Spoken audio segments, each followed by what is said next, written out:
Bien-aimés dans le Seigneur, je vous salue dans le beau et précieux nom de notre Seigneur Jésus. Nous allons prier. Père, nous voulons te dire infiniment merci. Nous sommes vraiment reconnaissants encore. Ce matin, nous sommes devant toi et nous voulons bénir ton nom. Nous sommes là encore pour pouvoir t'écouter. Nous voulons te prier comme tu nous parles. Accorde-nous la grâce d'avoir l'oreille qui pourra t'écouter. Accorde-nous aussi un cœur qui pourra recevoir ta semence que tu pourras apporter à notre vie pour que notre vie puisse porter de fruits et que notre vie te soit agréable dans le nom de Jésus. Nous voulons te dire, Seigneur, merci. Et à travers cette petite méditation de ce matin, que tu puisses transformer nos vies, que tu puisses changer nos vies, que tu puisses nous amener, Seigneur, notre Dieu, notre Père, à pouvoir être comme toi. Nous voulons te dire merci parce que nous sommes exaucés dans le nom de Jésus. C'est dans le nom de Jésus que nous avons prié. Amen. Bien-aimés dans le Seigneur, à nouveau je vous dis bonjour. Que la paix de notre Seigneur Jésus-Christ et sa grâce demeurent sur vous. Amen.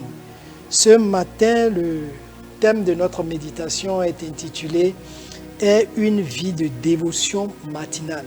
Est une vie de dévotion matinale.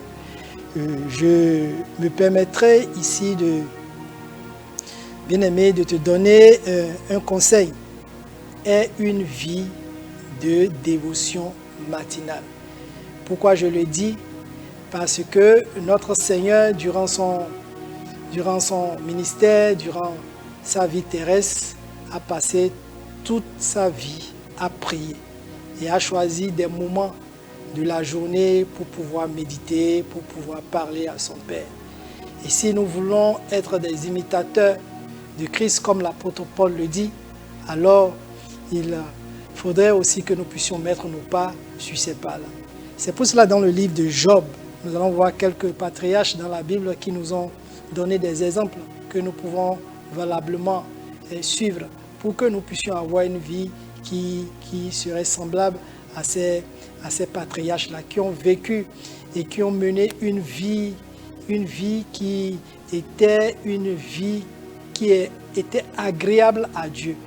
Notre Dieu, il prenait plaisir à leur voir vivre. Donc dans le livre de Job, dans le chapitre 1, nous allons voir quelque chose de très important.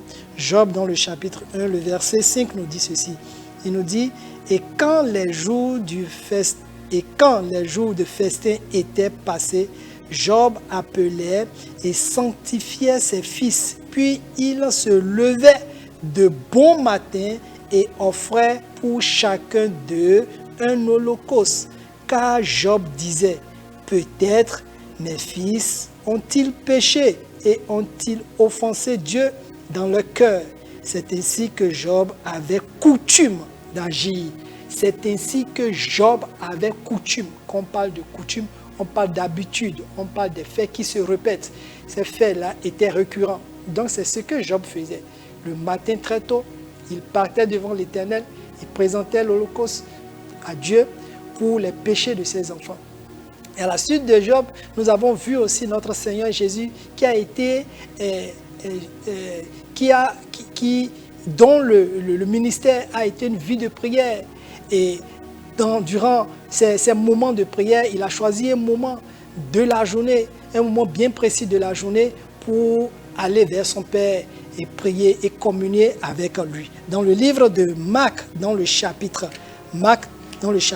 1, nous allons voir ce qui s'est passé ici. Marc, dans le chapitre 1, le verset 35, nous rapporte ceci. Il nous dit: vers le matin, pendant qu'il faisait encore très sombre, il se leva et sortit pour aller dans un lieu désert où il pria. Très tôt le matin, la Bible nous dit très tôt le matin, notre Seigneur Jésus se levait et allait prier. Bien-aimés dans le Seigneur, je voudrais que nous méditions un peu sur ces deux versets que nous avons lus. Nous avons parlé de Job, nous avons aussi parlé de notre Seigneur Jésus et nous avons vu que cela était d'habitude des deux. Il se levait tôt le matin et il partait parler à Dieu, il partait communier avec Dieu, il partait prier, il partait méditer. Mais aujourd'hui, chrétiens que nous sommes, avons-nous un moment de méditation? Est-ce que nous avons des moments de dévotion matinale? Oui, l'habitude aujourd'hui que nous avons, c'est que lorsque nous nous levons, de notre lit, d'abord nous nous levons très tard. Nous nous levons très tard et nous n'avons même pas l'habitude de prier. Et nous faisons une courte prière et nous nous levons et nous partons. La vie de dévotion matinale est très importante ici pour le chrétien.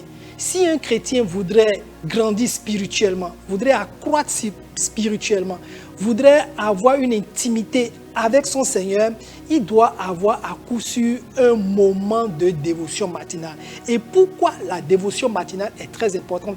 D'abord, le matin, nous savons qu'il n'y a pas assez de bruit. Nous savons que le temps est calme, le temps est modéré. Nous n'avons pas assez de bruit, il n'y a pas assez de bruit, il n'y a pas assez de déplacement de gauche à droite pour que nous puissions être distraits. C'est un moment calme où même la famille peut même se réunir. C'est très important. Lorsque nous parlons de dévotion matinale, en tant que parents, nous devons avoir ces moments de prière avec nos enfants, avec nos épouses. Très tôt le matin, la Bible nous a dit, très tôt le matin, avant, il dit, vers le matin, pendant qu'il faisait encore sombre, c'est-à-dire pendant qu'il faisait encore nuit, disons à 4 heures, 3 heures, 5 heures du matin, notre Seigneur Jésus se reprenait, il se retraitait, il partait dans un endroit calme et il méditait, et il parlait à son Dieu. Il avait un moment d'intimité avec Dieu. Lorsque nous parlons de méditation, c'est un moment d'échange, un moment de communion avec notre Seigneur. Est-ce que nous avons l'habitude de lire la parole de Dieu? Nous voyons aujourd'hui des chrétiens, c'est simplement pendant les programmes de l'église, c'est simplement et seulement pendant les journées, les cultes dominicales ou des programmes exceptionnels qu'ils prennent leur Bible et qu'ils commencent à feuilleter, qu'ils lisent quelques passages de la Bible. Non, si nous voulons accroître spirituellement, si nous voulons être en intimité, nous voudrons écouter, entendre la voix de notre Seigneur, nous devons apprendre à nous retirer, à avoir un moment de prière, surtout dans la matinée, parler à notre Dieu. Et lorsque nous parlons de dévotion matinale, c'est un moment que se caractérise d'abord par l'adoration, par la lecture de la parole de Dieu et ensuite par la prière. Et lorsque nous parlons de prière, c'est un moment de communion avec notre Seigneur. Et lorsqu'on parle de communion, il y a deux interlocuteurs, il y a deux personnages qui s'impliquent là. Il y a vous et l'autre. C'est là la communication. Parce que la prière, en fait, c'est là de parler à son Dieu. Mais lorsque nous parlons à notre Dieu, lorsque nous communiquons avec notre Dieu, c'est un moment de partage. Nous parlons, nous prions, nous demandons, nous exprimons nos besoins à Dieu. Mais est-ce qu'en retour, nous avons le temps ici de pouvoir écouter celui-là à qui nous avons parlé? Oui, c'est vrai de prier. Nous avons prié, nous avons parlé à Dieu. Mais est-ce que nous avons eu le temps de l'écouter? Nous devons avoir en retour le temps de l'écouter, sinon ça serait un monologue. Or, cela ne devait pas être.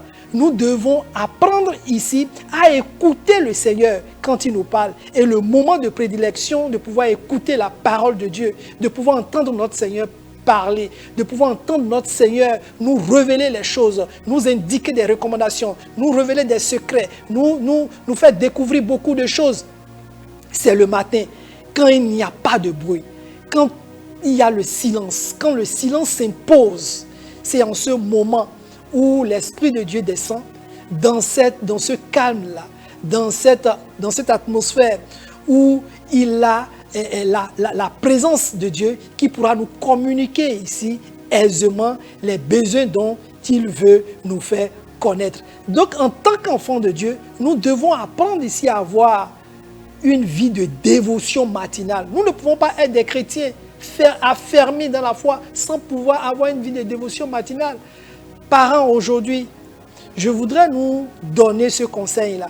Lorsque nous avons des enfants, les moments de dévotion matinale sont des moments très importants ici, très importants du moins pour la famille. Parce que je vais vous lire quelque chose dans le livre de Proverbes. Proverbes nous dit quelque chose de très important lorsque nous prenons notre Bible dans Proverbes dans le chapitre Proverbe dans le chapitre 22, le verset 6 qui nous dit, il dit, instruis l'enfant selon la voie qu'il doit suivre. Et quand il sera vieux, il ne s'en détournera pas. Instruis l'enfant. Nous devons instruire nos enfants. À quel moment nous devons instruire nos enfants? Nous avons toute la journée, mais pendant, nous devons donner cette habitude-là à nos enfants. Quand nous nous levons le matin, déjà à 5h, 5h30, nous devons les réveiller aussi. Et ensemble, nous devons partager la parole de Dieu, avoir un moment de silence et d'écouter la voix de Dieu, d'écouter le Seigneur nous parler et nous donner les directives de la journée, présenter la journée à Dieu. Présenter la journée à Dieu. Il n'est pas normal, il est inconcevable qu'en tant que chrétiens, nous nous levons et la première des choses que nous faisons, c'est de consulter nos téléphones, c'est de lire nos messages, c'est d'aller déjà prendre le journal ou bien la télé ou la radio et écouter les actualités. Non, la première des choses, c'est cette communion-là. Nous devons rencontrer notre Père. Nous devons le rencontrer et nous devons échanger avec lui. Et c'est lui qui pourra nous donner les recommandations de la journée. Comment nous devons fonctionner au cours de la journée. Parce que les journées se suivent mais ne se ressemblent pas. Et nous devons donner ces journées-là. Chaque journée, nous devons présenter cela à Dieu. Parce que nous savons tout ce que l'ennemi fait. La parole nous a dit dans le livre de Jean, dans le chapitre 10, le verset 10, ce que le voleur fait. Et nous avons dit ici, nous savons que le voleur, c'est le diable. Il rôde. Il cherche qui dévorer. Il est là. Il cherche à tuer, égorger et détruire. Mais nous devons être sous la coupole.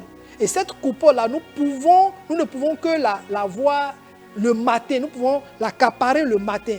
Nous pouvons ici prendre ici cette atmosphère de la présence de Dieu qui pourra nous garder tout au long de la journée. C'est très important pour nous en tant qu'enfants de Dieu. Et mieux, lorsque nous n'avons pas une vie de dévotion matinale, il est facile pour nous d'écouter les hérésies. Il est facile pour nous d'écouter les faux prophètes. Il est facile pour nous ici de pouvoir vaciller. Il est facile pour nous ici de pouvoir aller de gauche à droite sans savoir ce que nous voulons. Mais lorsque nous avons une vie de prière, lorsque nous avons une vie de dévotion matinale, chaque matin, nous apprenons à lire la parole de Dieu. Nous apprenons à écouter le Seigneur. Nous apprenons à lire, à écouter les révélations de notre Seigneur. Cela nous procure ici quelque chose de très important. Cela nous procure quelque chose ici d'extraordinaire. Et durant ce moment, nous avons une communion avec notre Dieu. J'ai un pasteur qui me disait la dernière fois, il dit en fait, sa maison fait face à une mosquée. Il dit, c'est donner l'habitude de ne pas laisser le muezzin ici lancer le cri d'appel de la prière avant que lui et sa famille ne se lèvent pour prier. Et à chaque fois, il a eu à faire le constat, à chaque fois que c'est lorsque le muezzin essaie de faire l'appel à la prière, il voit que sa journée ici était une journée un peu compliquée. Donc il s'est donné cette résolution-là, de se lever tôt les matins, avant même que le muezzin ne passe l'appel, pour qu'il puisse aller auprès de l'Éternel et de prier. Je prie que cela soit aussi une habitude pour nous. Je prie que cela aussi soit pour nous, ici, des exemples que nous devons suivre, à l'instar de notre Seigneur Jésus. Que le Seigneur nous bénisse abondamment. Nous allons baisser la tête dans la prière. Père, nous voulons te dire merci. Merci pour ces conseils que tu nous donnes ce matin. Nous voulons bénir sincèrement ton nom. Apprends-nous à compter nos jours. Apprends-nous à t'imiter. Apprends-nous à mettre nos pas sur tes pas. Nous voulons te dire merci parce que nous savons que tu es un Dieu qui exauce les prières de ses enfants et que nous sommes déjà exaucés dans le nom de Jésus. C'est dans le nom de Jésus que nous avons prié. Amen.